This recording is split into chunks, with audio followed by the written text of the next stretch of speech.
Welcome to our Heavenly Candidates Daily Devotion. Our Bible reading for today is taken from the book of Colossians chapter 3 verses 23 to 25. And whatsoever ye do, do it heartily, as to the Lord, and not unto men, knowing that of the Lord ye shall receive the reward of the inheritance. For ye serve the Lord Christ. But he that doeth wrong shall receive for the wrong which he hath done. And there is no respect of persons.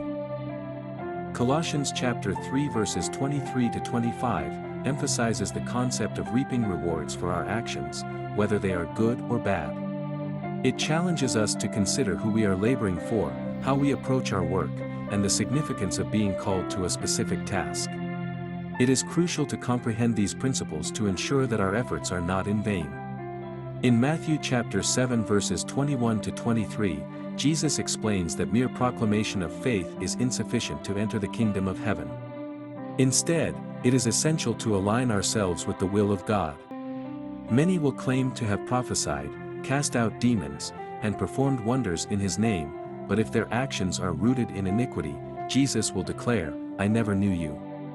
This serves as an example of the consequences when someone takes on a role not intended for them. Let us consider the following scenarios. If God has not called you to be a pastor, yet you assume the responsibilities of a pastor, your actions will not be rewarded because they were not authorized by God. If God has called you, but you fail to carry out His work willingly and faithfully, your reward will be in vain.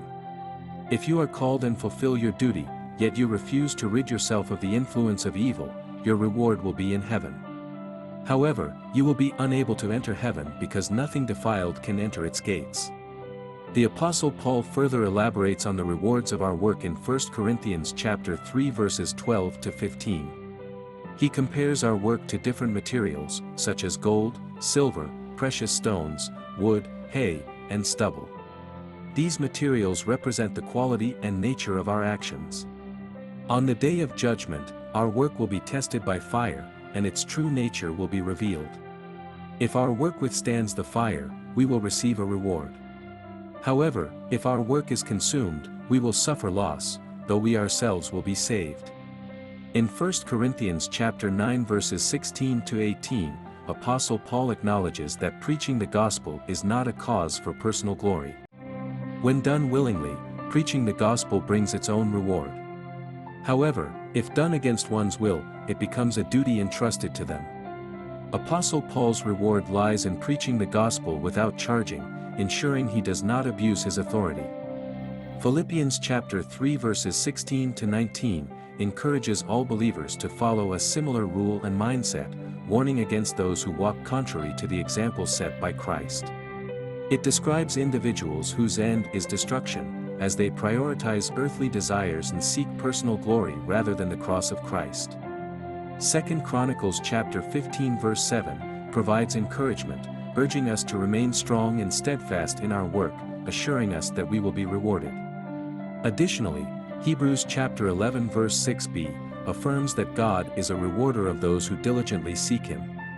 To ensure our work is rewarded, we must approach it with care, faithfulness, obedience, willingness, and perseverance.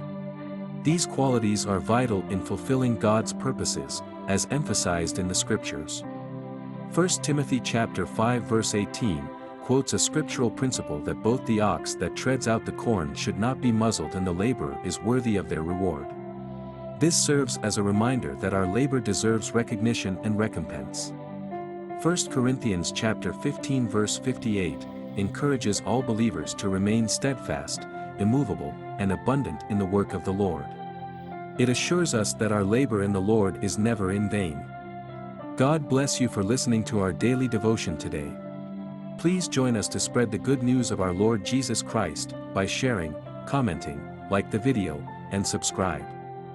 Please follow Heavenly Candidates on our YouTube channel and Facebook.